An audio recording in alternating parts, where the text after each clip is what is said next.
Good morning. आज अपन जो vision का मंथली मैगज़ीन आता है मई मंथ का डिस्कस करेंगे। तो फर्स्ट ऑफ़ ऑल सबसे पहले जो भी हार्ड वर्क है वो पूरा विज़न वालों का है। मैं सिर्फ इजी करने के लिए, इजी एक्सप्लेनेशन के लिए वीडियो बना रहा हूँ और कुछ नहीं, ठीक है। तो पहले आज अपन पॉलिटी का रिलेटेड देखेंगे, जिसमें caste census, private member bill और न्यूज़ इन शॉर्ट्स के बारे में देखेंगे।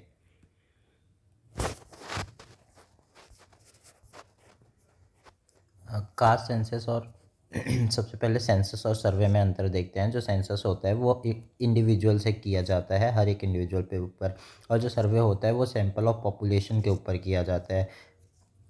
जो जो सेंसस है वो कॉन्स्टिट्यूशनली भी इंश्राइंड है, कॉन्स्टिट्यूशनली मैंडेट किया गया है कि सेंसस करवाना पड़ेगा, और सर्वे का ऐसे नेसेसरी नहीं है। फिर अभी न्यूज़ में इसलिए है क्योंकि जो सेंटर है उन्होंने इशू किया है कि सेंसस करवाओ।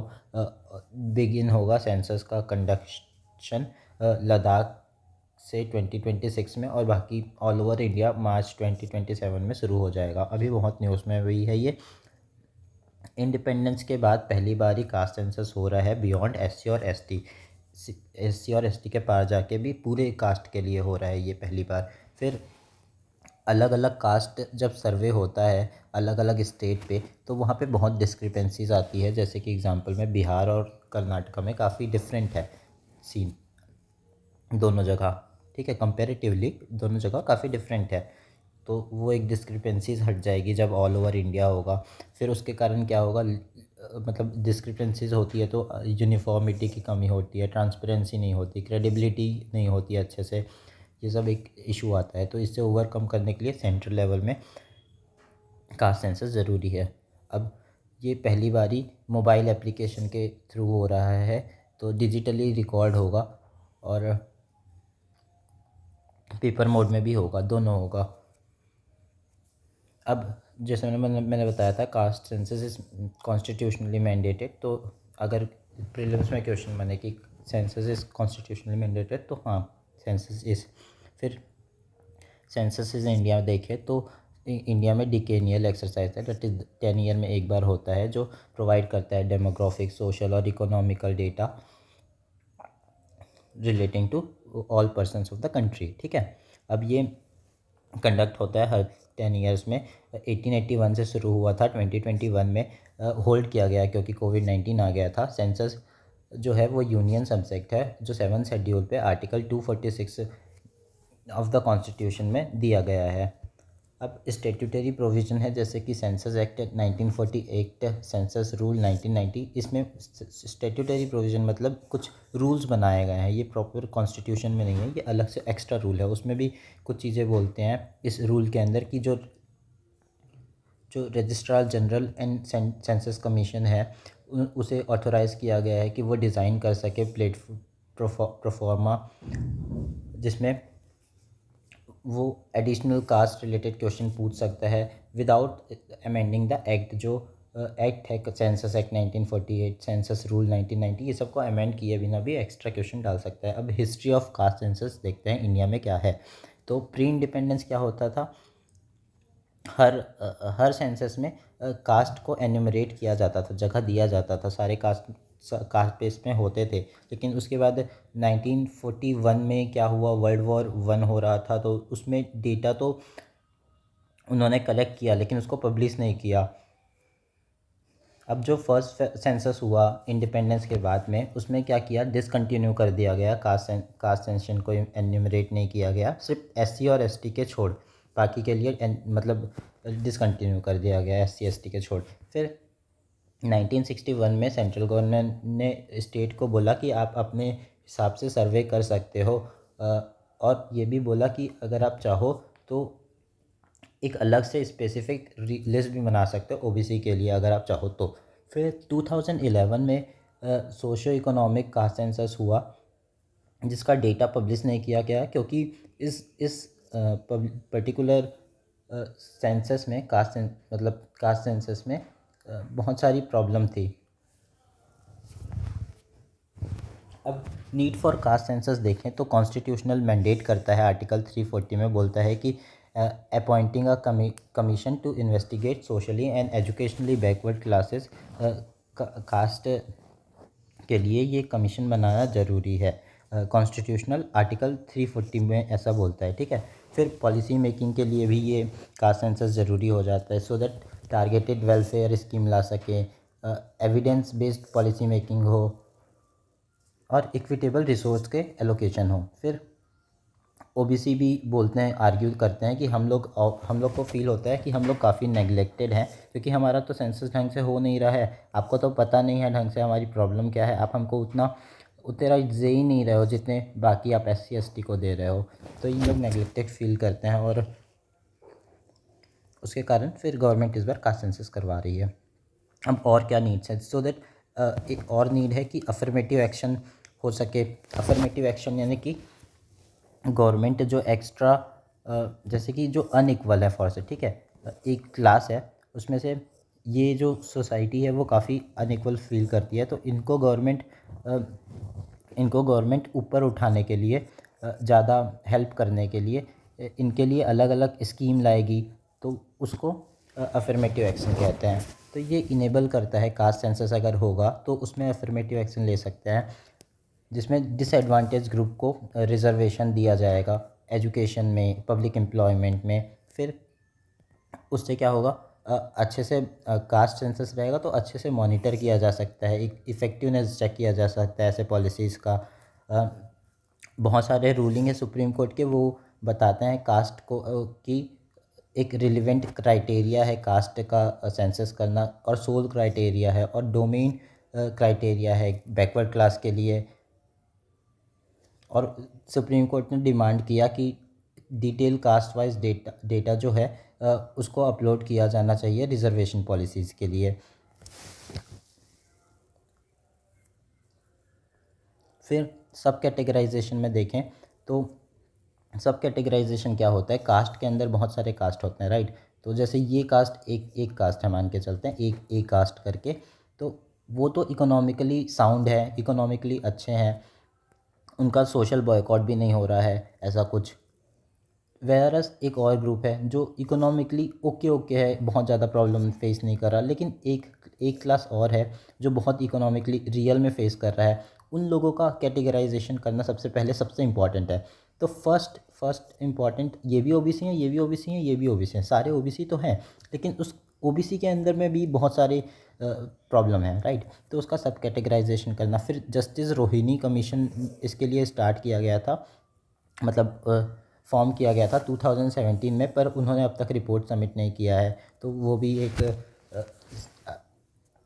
नीड है कि कास्ट सेंसस कराने का। फिर कॉम्प्रिहेंसिव नेशनल डेटाबेस बनेगा, इससे इस सेंट्रल डेटाबेस रहेगा ऑफ ऑल कास्ट एनिमरेटेड, पूरे ट्रांसपेरेंसी के साथ होगा, क्योंकि कास्ट जो है इस बार करवा रहा है सेंटर कराएगा। और जो इसका डेटा निकलेगा ये सब का कास्ट सेंसस कराने के बाद, वो गुड गवर्नेंस के लिए एक बहुत अच्छा हेल्प हो सकता है। तो ये भी एक इसलिए भी एक कास्ट सेंसस का नीड है अपने पास। अब इशू क्या है एसोसिएटेड विथ कास्ट सेंसस। पहला इशू ये है कि डेटा एक्यूरेसी एंड रिपोर्टिंग नहीं होती अच्छे से। जैसे 2011 के सोशियो इकोनॉमिक कास्ट सेंसस में मैंने बताया भी था ऊपर 2011 में, तो काफ़ी सारे डुप्लीकेट एंट्रीज़ हो गए थे। डुप्लीकेट एंट्रीज़ कैसे, जैसे दो कास्ट है साहू और साहू करके, ठीक है। तो दो कास्ट हैं साहू और साहू करके। तो जो डेटा एंट्री कर रहा था उसको लगता था कि दोनों साहू तो एक ही हैं, तो वो दोनों को एक में ही डाल देता था, और उसके कारण बहुत सारी प्रॉब्लम आती थी, ठीक। अब क्लासिफिकेशन इश्यूज भी हैं बहुत सारे, जैसे कि अलग अलग स्टेट और मतलब अलग अलग लिस्ट है सेंटर और स्टेट का कास्ट क्लासिफिकेशन के रिलेटेड। तो जो एक एक स्टेट में ओबीसी लिस्टेड हैं, वो दूसरे स्टेट में अनरिकॉग्नाइज है एज अ ओबीसी। जैसे कि जो जाट्स हरियाणा में ओबीसी हैं, वो उत्तर प्रदेश में नहीं है, या फिर शायद उत्तर प्रदेश में वो ओबीसी हैं और हरियाणा में वो ओबीसी नहीं, कैटेगरी नहीं दिया गया है, ऐसा कुछ है। तो वो एक इशू है। फिर पॉलिटिकल सेंसिटिविटीज़ है एक, कि मतलब सबको पता चल जाएगा पॉलिटिक्स में कि किसका कितना परसेंट है। वोट वोट बैंक पता चल जाता है, ये सब सीन रहता है। और उसके बेसिस में फिर वो अपना पॉलिसीज़ स्विच करते हैं सो दैट उनको वोट का लालच रहता है। फिर आइडेंटिटी पॉलिटिक्स वही होता है कि कास्ट बेस्ड पॉलिटिकल मोबिलाइजेशन शुरू किया जाता है, पर टारगेट किया जाता है स्पेसिफिक कास्ट को। फिर प्राइवेसी का भी कंसर्न रहता है क्योंकि डेटा डिजिटली इस बार कलेक्ट होगा कास्ट का, तो डेटा सिक्योरिटी क्या डेटा ब्रिच, अगर कोई ऐसे रूरल एरिया पे जो पर्टिकुलर हैं उनको, क्योंकि डिजिटल लिटरेसी कम है उनकी, तो क्या वो उनके लिए कंसर्नफुल बात नहीं है। ये सब एक इश्यूज़ हैं कास्ट सेंसस से रिलेटेड। अब वे फॉरवर्ड बताते हैं, जिसमें पहला वे फॉरवर्ड बोलते हैं कंसल्टेटिव प्रोसेस, जिसमें बातचीत करके एक ऐसा प्रोसेस निकालो। रजिस्ट्रार जनरल जो है इंडिया का, सेंसस कमिश्नर का, registrar general of India and census commissioner, उसे कंसल्ट करना चाहिए एकेडमिक्स से, कास्ट ग्रुप से, पॉलिटिकल ग्रुप से एंड पब्लिक से भी उसे कंसल्ट करना चाहिए। फिर उसके बाद ही रूल लाना चाहिए। फिर कास्ट डायरेक्टरी मतलब क्या होता है, एक डायरेक्शन दे दो जो भी अब कास्ट तो बहुत सारे लोग, बहुत से टीचर्स लोग, सेंसस तो बहुत से टीचर्स लोग ही करेंगे ना कंडक्ट। ऐसा तो नहीं है कि एक ऑफिसर आएगा वो सब जगह सारे स्टेट पे घूमेगा। तो कॉम्प्रिहेंसिव नेशनल डायरेक्टरी होना चाहिए, सो दैट इक्वल मतलब सब जगह सेम सिमिलर वे में हो सके, इसलिए ठीक है। फिर ट्रेनिंग एंड कैपेसिटी बिल्डिंग होने चाहिए। जो भी ट्रेनर हो, मतलब जिसका जो भी कास्ट सेंसस करेगा, जितने भी टीचर्स होंगे सबका। फिर मॉडर्न टेक्नोलॉजीज एआई वगैरह यूज़ कर सकते हैं, मिनिमाइज़ कर सकता है वो एरर वगैरह। ये सब सीन था। अब प्राइवेट मेंबर बिल के बारे में देखेंगे। जो प्राइवेट मेंबर बिल है वो डिक्लाइन कर रहा है दोनों ही हाउस में, पार्लियामेंट में रिसेंट टाइम में। अब प्राइवेट मेंबर बिल होता क्या है, member of parliament other than ministers. तो मिनिस्टर्स कौन होते हैं, 15% ऑफ द लोकसभा जो होते हैं वो मिनिस्टर्स होते हैं। मतलब कि 81 लोग जो हैं वो मिनिस्टर्स होते हैं। अभी करेंटली 71 मिनिस्टर्स हैं। तो इनके अलावा जो भी मेंबर हैं वो सब प्राइवेट मेंबर होते हैं। अब इनका मैकेनिज़्म क्या होता है, इनको 1 मंथ पहले नोटिस देना रहता है, या मतलब नोटिस देना रहता है, और फिर उसके बाद परमिशन लेना पड़ता है स्पीकर से। अब स्पीकर भी ज़रूर, जो स्पीकर हैं लोकसभा के, ज़रूरी नहीं है वो इनको इंट्रोड्यूस करने के लिए मैंडेट दे देंगे, मना भी कर सकते हैं वो उनका, ठीक है। और चेयरमैन भी, अगर राज्यसभा पे इंट्रोड्यूस करना है तो चेयरमैन का परमिशन लेना पड़ेगा। अब लोकसभा में क्या होता है, लास्ट 2.5 आवर मिलता है बिजनेस डे का, एवरी फ्राइडे मतलब होता है ये डिस्कशन के लिए प्राइवेट मेंबर बिल। फिर राज्यसभा में भी ऐसा ही होता है, पर राज्यसभा पे अल्टरनेटिव फ्राइडे में होता है। इनमें इसमें भी 2.5 आवर्स बिजनेस एवरी फ्राइडे नहीं, अल्टरनेटिव फ्राइडे। फिर जो पहला प्राइवेट मेंबर बिल है वो मुस्लिम वक्फ बिल 1952 में, मतलब मुस्लिम वक्फ बिल 1952 था, वो पहला प्राइवेट मेंबर बिल था जिसको इंट्रोड्यूस किया गया था सैयद मोहम्मद अहमद काशमी के द्वारा। और ये वक्फ बिल काफ़ी न्यूज़ में था इस साल, इसलिए मैं इसको बता भी रहा हूँ। और ये येलो वाला जो पार्ट है वो प्रीलिम्स के लिए है, और जो ग्रीन वाला पार्ट है वो मेंस के लिए है, ठीक है। तो इसको याद भी रखना प्रीलिम्स के लिए। अब significance of private member bill क्या है देखते हैं। पॉलिसी इनोवेशन होता है, जैसे कि राइट टू डिस्कनेक्ट बिल 2019 जो था वो इंट्रोड्यूस किया गया था प्राइवेट मेंबर के द्वारा, ठीक है। जो जो disengage from work related communication beyond office working hours, मतलब अगर आप ऑफिस वर्किंग आवर के बाद भी अगर आपको दे रहे हैं काम ऑफिस वाले, तो आप डिसकनेक्ट कर सकते हो, बोल सकते हो कि नहीं अब तो मेरा ऑफिस आवर ख़त्म हो गया, आप कॉल मत करो मेरे को। ये सब अभी ऑस्ट्रेलिया में अभी काफ़ी न्यूज़ में था ये राइट टू डिस्कनेक्ट। सबसे पहले ये 2017 में आया था फ्रांस में शायद, ठीक है। एक बार चेक कर लेना कि किस कंट्री में सबसे पहले आया था, इतना इंपॉर्टेंट नहीं है, मत भी चेक करना, ठीक है। फिर रिफॉर्म पोटेंशियल होता है, अगर प्राइवेट मेंबर बिल रहेगा तो रिफॉर्म आ सकते हैं जल्दी जल्दी अपने कंट्री में, जैसे कि right to transgender persons bill 2014 था। वो एक रिफॉर्म ही तो था ना, एक अच्छा रिफॉर्म था, और इनफैक्ट ट्रांसजेंडर के लिए। और इसको पहले इंट्रोड्यूस किया गया था प्राइवेट मेंबर के द्वारा, और उसके बाद उसको गवर्नमेंट ने खुद से इंट्रोड्यूस कर दिया अपना बिल बना करके। दो इनका बिल की कोई वैल्यू नहीं है, क्योंकि अब यहाँ पे भी वही पॉलिटिक्स चलता है। फिर एक्स सॉरी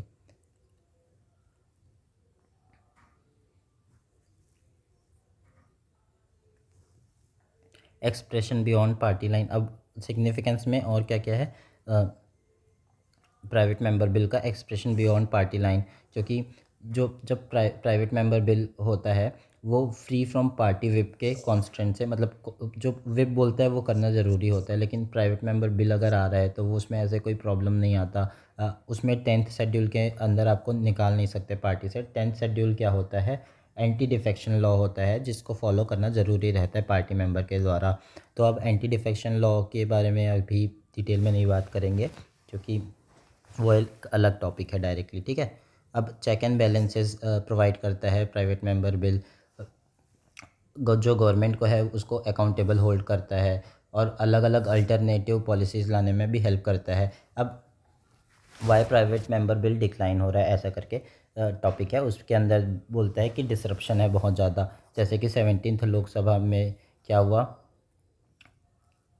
मोर देन 1% ही डिस्कस किया गया प्राइवेट मेंबर बिल को, जबकि मतलब इसमें ऐसे बहुत सारे डेटा लिख रखे हैं, जैसे कि 729 इंट्रोड्यूस हुए थे लोकसभा पे, 705 राज्यसभा पे, उसमें से दो ही लोकसभा में, दो ही बस डिस्कस दो ही हुआ, वो पास भी नहीं हुआ, और राज्यसभा में 14 ही डिस्कस हुआ। तो इतना तो नंबर तो याद रहेगा नहीं, तो बस ये लिख लेना, बिलो 1% डिस्कस्ड 17th लोकसभा में, ठीक है। अब प्रोसीड्यूरल इशू देखें तो सिर्फ जो प्राइवेट मेंबर बिल है उनको 2 से 3 आवर्स ही मिल पाता है हर वीक में, और जो स्पीकर्स चेयरमैन है उनका डिस्क्रिशन भी होता है कि एडमिट करना है या फिर रिजेक्ट कर देना है बिल को।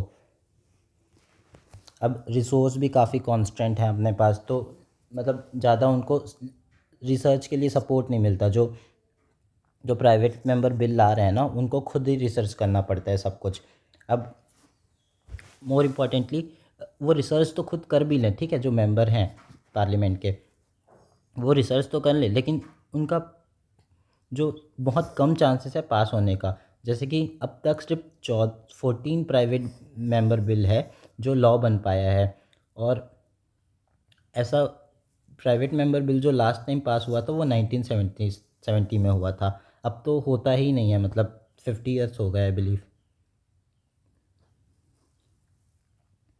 55 ईयर हो गए टू बी एग्जैक्ट। फिर लेक ऑफ पॉलिटिकल विल नहीं मिलता, ये भी एक प्रॉब्लम है कि मतलब अगर एक कांग्रेस का मेंबर है और एक भाजपा का मेंबर है, तो अगर कांग्रेस ने प्राइवेट मेंबर बिल लाया तो भाजपा उसको कैसे एक्सेप्ट करेगी ना, वो नहीं करती ना। तो ये सीन है एक। अब वो पॉलिटिकल विल भी ऐसा रहता है कि खुद का लेजिस्लेटिव एजेंडा चलाना है, और प्राइवेट मेंबर बिल को अलग से साइडलाइन कर देना है, ध्यान नहीं देना। इसी कारण तो वो अपना जो ये right of transgender personas bill था जो 2014 में पास हुआ था, उसको अलग से, उसके लिए अलग से इंट्रोड्यूस किया गया बिल को, जबकि जब प्राइवेट मेंबर ने कहा था तो उसकी बात नहीं मानी गई।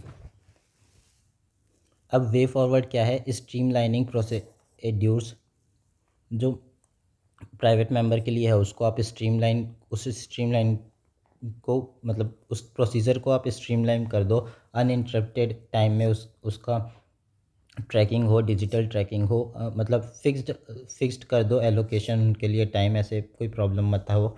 फिर रिसर्च सपोर्ट मिलना चाहिए उनको, जैसे कि यूके में पब्लिक बिल कमेटी होगी एक, जैसे उनको मिलता है डेडिकेटेड रिसर्च यूनिट, वैसे ही हमारे यहाँ भी रिसर्च सपोर्ट मिलना चाहिए। इंस्टीट्यूशनलाइज्ड मैकेनिज़्म कर दो, dedicated review committee for screening bill, अलग से एक रिव्यू कमेटी बना दो, सो दैट एक इंस्टीट्यूशनलाइज्ड मैकेनिज़्म हो जिससे प्रायोरिटी लिस्ट है, क्योंकि अब ये भी तो एक प्रॉब्लम है ना कि टाइम की डेफिशिएंसी है बहुत लोकसभा राज्यसभा में।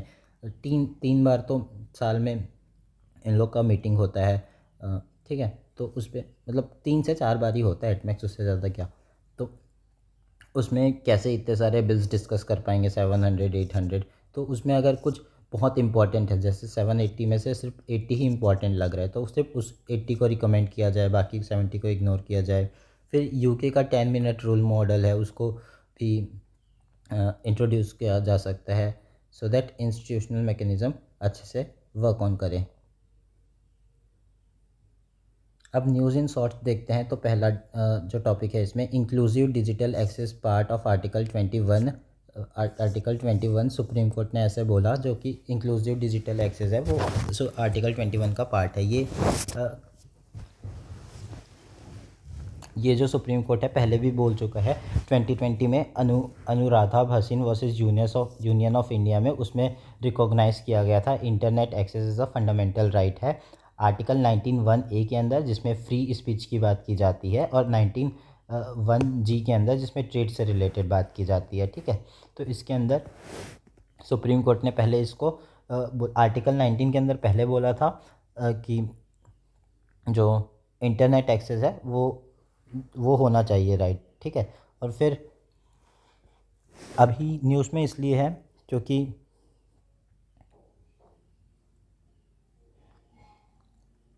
सुप्रीम कोर्ट ने Amar Jain versus union of India and others में जजमेंट दिया दैट कि इंक्लूसिव,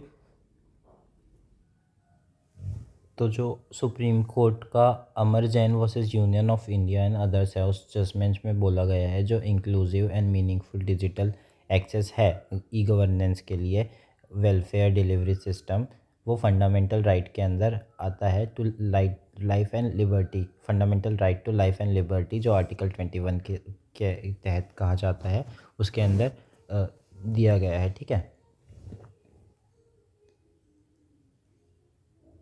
तो क्या क्या की हाईलाइट हैं जजमेंट के वो देखते हैं। मतलब इन्होंने बोला कि रिवाइज़ कीजिए आप अपना digital know your customer norms जो है KYC, उसको आप रिवाइज़ कीजिए और इनेबल करिए जो पर्सन हैं डिसफिगर हो चुके हैं, जो मतलब जिनको एसिड अटैक हुआ या फिर जिनका फेस में कुछ प्रॉब्लम आ गया, उनको एक्सेस मिल सके बैंकिंग वगैरह से रिलेटेड, आप उसके लिए रिफॉर्म लेकर आइए। ठीक है, फिर ये किसके अंदर किया गया, right of persons with disabilities act 2016 के अंदर कोर्ट ने इशू किया कि 20 डायरेक्शन दिया KYC एक्सेसिबल किया जा सके करके। फिर इसमें इन्होंने ये भी बोला इसी केस में Amar Jain versus union of India and others में कि राइट ऑफ सब्सटेंसिव इक्वलिटी भी होना चाहिए, ये प्रिंसिपल का यूज़ किया। इसका मतलब होता है कि रियल सब्सटेंसिव यानी कि रियलिटी में उनको इक्वलिटी मिलनी चाहिए, ऐसा नहीं कि सिर्फ बुक्स में लिख दिया कि इक्वलिटी मिले, तो सब्सटेंसिव यानी रियल लाइफ में। और फिर बोलते हैं कि जो जो डिजिटल एक्सेस है वो पार्ट 21 आर्टिकल 21 का पार्ट है, और ये right to life and liberty के अंदर आता है। फिर उन्होंने ये भी कहा कि ये स्टेट की ऑब्लिगेशन है कि article 21 that is right to dignified life, right to मतलब राइट टू इक्वलिटी आर्टिकल 14 के अंदर, और आर्टिकल 15 के अंदर right against discrimination, and article 38 के अंदर भी direct the state to promote social justice. ये सब स्टेट के ऑब्लिगेशन है, ये स्टेट को फुलफ़िल करना चाहिए, दैट इज़ स्टेट यानी गवर्नमेंट को। ठीक है, फिर सिग्निफिकेंस क्या होगा इंक्लूसिव डिजिटल एक्सेस से, जो गवर्नमेंट स्कीम है वो अच्छे से मिलेगा, जो रूरल अर्बन डिवाइड है वो डिक्रीज़ हो जाएगा, जो ऑनलाइन लर्निंग प्लेटफॉर्म है उससे हेल्प मिलेगा इनको, अगर KYC सही से रहा तो फिर फाइनेंशियल टेक्नोलॉजी से हेल्प हो सकती है। तो ये सब इसमें इस आर्टिकल पे था। अब power of court to modify arbitral awards, तो सबसे पहले देखते हैं आर्बिट्रेशन इन इंडिया। तो उससे पहले देखते हैं कि सुप्रीम कोर्ट जो है उन्होंने बोला कि जो उनके पास जो पावर है वो लिमिटेड पावर है टू मॉडिफाई आर्बिट्रल अवार्ड के लिए। ठीक है, सुप्रीम कोर्ट के पास लिमिटेड पावर है। अब ऐसा क्यों है वो सब देखते हैं, लेकिन इसमें बहुत डेप्थ में बता रखा है आर्टिकल, लेकिन इतने डेप्थ में ज़रूरत है नहीं। ठीक है, अब आर्बिट्रेशन इन इंडिया देखें तो एक ये जो आर्बिट्रेशन है इसका मतलब होता है ये एक अल्टरनेटिव डिस्प्यूट रिजोल्यूशन है, ADR कहते हैं इसको।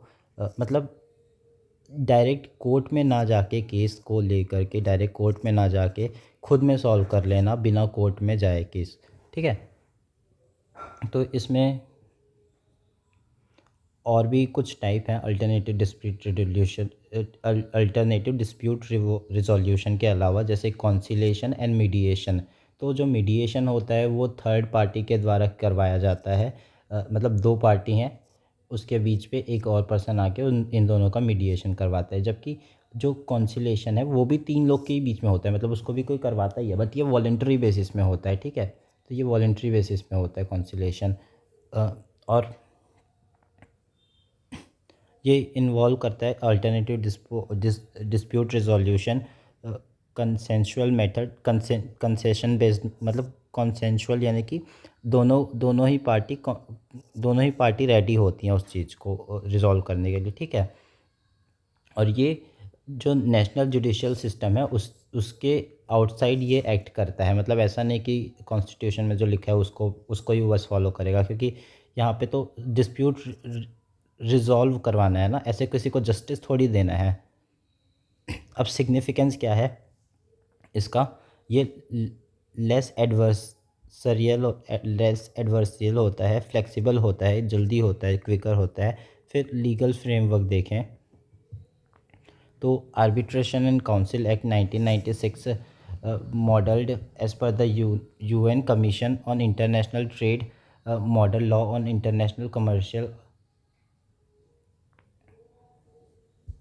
जो लीगल फ्रेमवर्क है आर्बिट्रेशन एंड कॉन्सिलेशन एक्ट 1996 है, वो मॉडल किया गया है। मॉडल यानी कि उसके बेसिस पे, किस बेसिस पे, United nation commission on international trade law के ऊपर, और model law on international commercial arbitration 1985 के ऊपर। ठीक है, ये इतना इम्पोर्टेंट है नहीं, बट ठीक है पता हो तो ठीक है। अब जो सेक्शन 34 और सेक्शन 37 है उसके बारे में पहले ऊपर बात कर लेते हैं, फिर अपन वापस आएंगे। तो सुप्रीम कोर्ट जो है वो गायत्री बल्समी वर्सेस, अगर मैं प्रोनाउंसिएशन गलत कर रहा हूँ तो sorry, Gayatri Balaswamy versus ISG Novasoft Technologies Limited में कहते हैं कि जो पावर टू मॉडिफाई है अवार्ड्स, जो कि एक्सरसाइज किया जा सकता है अंडर सेक्शन 34 और 37 of the arbitration and conciliation act 1996, वो इस फॉलोइंग सर्कमस्टेंसेस में किया जा सकता है। अब वो सर्कमस्टेंसेस क्या है और ये सेक्शन 34 और 37 क्या कहता है, सबसे पहले सेक्शन 34 और 37 क्या कहता है वो देख लेते हैं। ठीक है, तो section 34 one of the act बताता है कि जो रिसोर्स टू द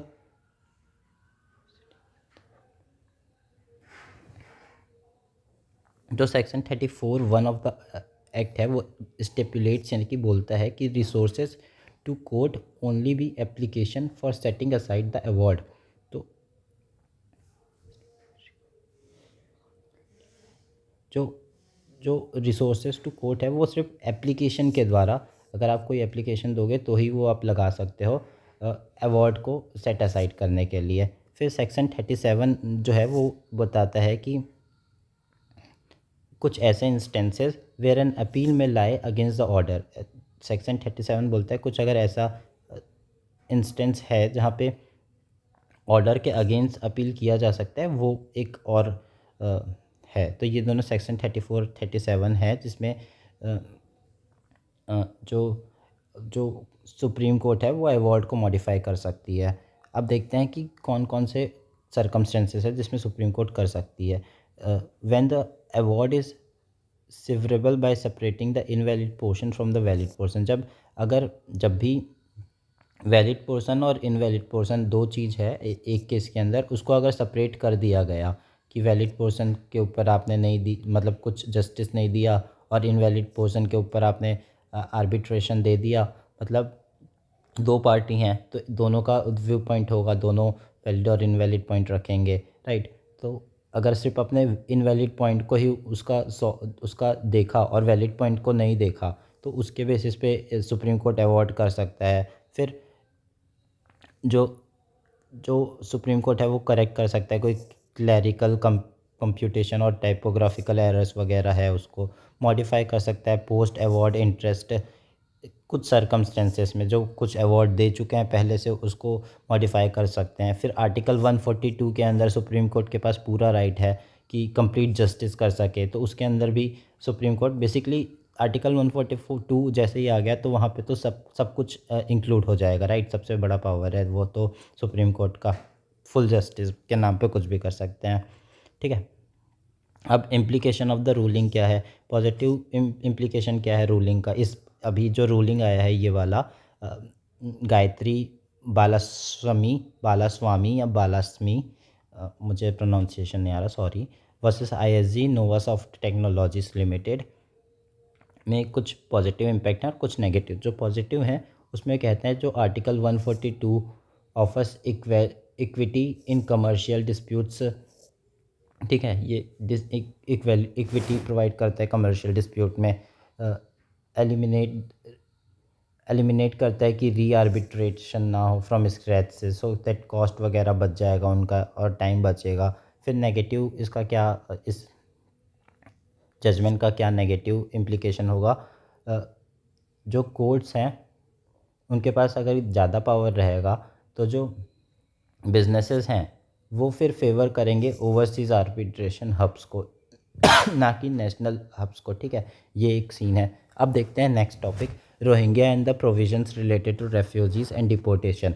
तो सुप्रीम कोर्ट अभी एक पिटीशन सुन रहा था, उसमें बोला कि आप अपना जो रेफ्यूजी वाला है वो क्लेम नहीं कर सकते बेस्ड ऑन UNHCR कार्ड्स, ठीक है। UNHCR जो है वो उसका मतलब होता है United nation high commission for refugees के अंदर। इंडिया ने इनफैक्ट UNHCR को साइन भी नहीं किया है, और ये क्या बोलता है, प्रोटेक्ट करने के लिए बात करता है रेफ्यूजीज़ को जो फोर्सिबली डिस्प्लेस हो चुके हैं। UNHCR इसके बारे में बात करता है, UN high commissioner for refugees बात करता है। अब इंडिया इसका सिग्नेटरी नहीं है। 1951 का कन्वेंशन और रेफ्यूजीज़ एंड 1967 का प्रोटोकॉल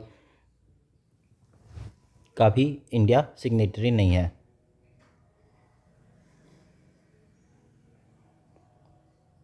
फिर statutory provision in India related to refugees and deportation. Statutory provision यानी कि वही rules and laws and orders, ये सब एक्ट जो लॉज जो लाया जाता है वो, ठीक। इंडिया के पास एक कोई सेपरेट लॉ ऐसा है नहीं जो रेफ्यूजी से डील करे। इसका मतलब है कि इंडिया जो है वो इंडिविजुअल के बेसिस पे डील करता है, ऐसे सबको इक्वल नहीं देखता, ठीक है। डिपेंड करता है। जो रेफ्यूजीज़ हैं वो डेफिनेशन के अंदर आते हैं, एलियन एंड फॉरेनर्स की डेफिनेशन के अंदर, और इंडिया जो है केस बाय केस बेसिस पे देखता है। तो फिर फॉरेन एक्ट 1946 है, वो सेंट्रल गवर्नमेंट को देता है पावर कि जो इलीगली स्टे कर रहे हैं कंट्री पे जो रेफ्यूजीज़ हैं उनको डिपोर्ट कर सकें। 1946 फॉरेन एक्ट। फिर passport entry into India act है 1920 का, वो डायरेक्ट करता है कि रिमूव किया जा सके कोई भी फॉरेनर को इंडिया से जो बिना पासपोर्ट के रह रहे हैं, ठीक है। और article 258(1) and 239 of the constitution, states और UT are also interested with this powers. तो स्टेट और यूटी के पास भी सेम पावर है। फिर देखते हैं अदर प्रोविजंस, जो कि पहला है कि India follows the non refoulement principle follow करता है, जो बैंकॉक प्रिंसिपल 1966 के अंदर ही था, कि प्रोहिबिटिंग पर्सनस, जो मतलब जो बताता है इस प्रिंसिपल के अंदर कि ट्रांसफ़र ऑफ पर्सन का प्रोहिबिट करना, जो बहुत चांसेस हैं कि फंडामेंटल राइट का वायलेशन फेस कर रहे हैं, तो उनका मतलब उनको ट्रांसफ़र नहीं किया जाए। जो पर्सन फेस कर सकते हैं फंडामेंटल राइट्स उनको ट्रांसफ़र नहीं किया जाए, वो उनको रेफ्यूजी बना के रखा जाए, ये हम फॉलो करते हैं। तो ये नॉन रिफ्यूलमेंट का पॉलिसी बोलता है। फिर Mohammad Salimullah versus union of India 2021 जो है, जिसमें right not to be deported की बात की जाती है, वो एक एंसिलरी और intent to the right of reside और सेटल अंडर आर्टिकल, वो एक एंसिलरी है। तो जो Mohammad Salimullah versus union of India 2021 है, वो बात करता है कि right not to be deported जो होता है वो इज़ एंसिलरी, एंसिलरी मतलब नेसेसरी होता है, necessary, right not to be deported एक नेसेसरी होता है कि ऐसा नहीं करना चाहिए, अंदर आर्टिकल 19(1) के अंदर इसको बोला जाता है। फिर राइट ऑफ पेडिस्ट्रेंट्स देखते हैं। सुप्रीम कोर्ट ने एक ऑर्डर पास किया कि जो कॉन्स्टिट्यूशनल राइट्स है पेडिस्ट्रेंट्स के, उनको उनके साथ सही होना चाहिए। अफर्मिंग द कॉन्स्टिट्यूशनल राइट बोला कि उनको मतलब उनका उनके तरफ झुकाव था सुप्रीम कोर्ट का, अफर्मिंग यानी। फिर about the Supreme Court order देखें तो right to have obstructed and disabled friendly footpath, ये एक नेसेसरी नीड है कि अनऑब्स्ट्रक्टेड और डिसेबल्ड फ्रेंडली के लिए, मतलब जो डिसेबल्ड है उनके लिए एक फ्रेंडली फुटपाथ होना चाहिए सब के लिए। फिर ये आर्टिकल 21 के अंदर ये सुप्रीम कोर्ट ने ऑर्डर पास किया protection of life and personal liberty के अंदर, जिसमें बोला जाता है states that no person shall be deprive of their life except according to the procedure establish by law. तो आर्टिकल 21 सिर्फ इस्टेब्लिश प्रोसीड्यूर बाय लॉ की बात करता है और ना कि ड्यू प्रोसेस ऑफ लॉ की बात करता है। अब प्रोसीड्यूर इस्टेब्लिश बाय लॉ अलग है और ड्यू प्रोसेस ऑफ लॉ अलग है। तो हमारे यहाँ ड्यू प्रोसेस ऑफ लॉ बाद में ऐड ऑन किया गया, वो एक अलग केस है, उसको बाद में पढ़ेंगे। फिर सुप्रीम कोर्ट, तो ये प्रीलिम्स का क्वेश्चन बन सकता है कि प्रोसीड्यूर इस्टेब्लिश बाय लॉ की जगह लिख देगा according to due process of law यहाँ पे आर्टिकल 21 के अंदर, कि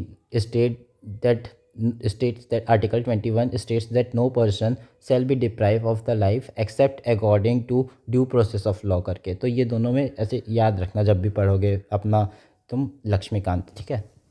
फिर द सुप्रीम कोर्ट इशू करता है डायरेक्शन, क्या क्या डायरेक्शन इशू किया कि फुटपाथ होना चाहिए, रिमूवल ऑफ इंक्रोचमेंट, अगर किसी ने कब्जा कर लिया, इंक्रोचमेंट यानी वहाँ पे कब्जा कर लेना, कब्जा। और फिर स्टेट और यूटी को अपना पॉलिसीज़ लाना चाहिए खुद से। फिर 50th anniversary of Sikkim's statehood देखते हैं।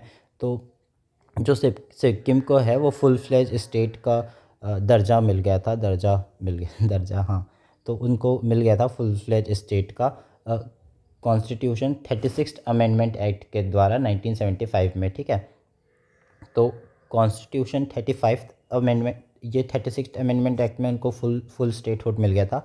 जो कॉन्स्टिट्यूशनल 35th अमेंडमेंट एक्ट हुआ था 1974 का, उसमें सिक्किम को स्टेटस दिया था एसोसिएट स्टेट का, ठीक है। अब ये एसोसिएट स्टेट क्या है? एसोसिएट स्टेट वो होता है जो ज्वाइन कर लेता है एक बड़े स्टेट को, जैसे कि एक इंडिया, एक ये जैसे कि इंडिया है,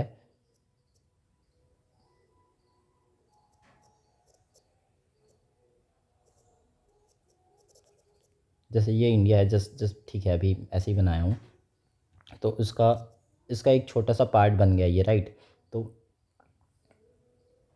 जो इंडिया है वो इसको गवर्न करेगा अपने, मतलब इनको ऑटोनॉमस रहेगा लेकिन इंडिया के अंदर ही आएगा वो, तो उसको एसोसिएट स्टेट बोलते हैं। वो उनको प्रॉपर फुल स्टेटहुड नहीं मिला था, तो वही उसको बाद में फिर इस एसोसिएट स्टेट वाला जो आर्टिकल है उसको फिर आर्टिकल 2A के अंदर आता था, उसको रिपील कर दिया गया कॉन्स्टिट्यूशन के 36th अमेंडमेंट एक्ट के द्वारा, ठीक है।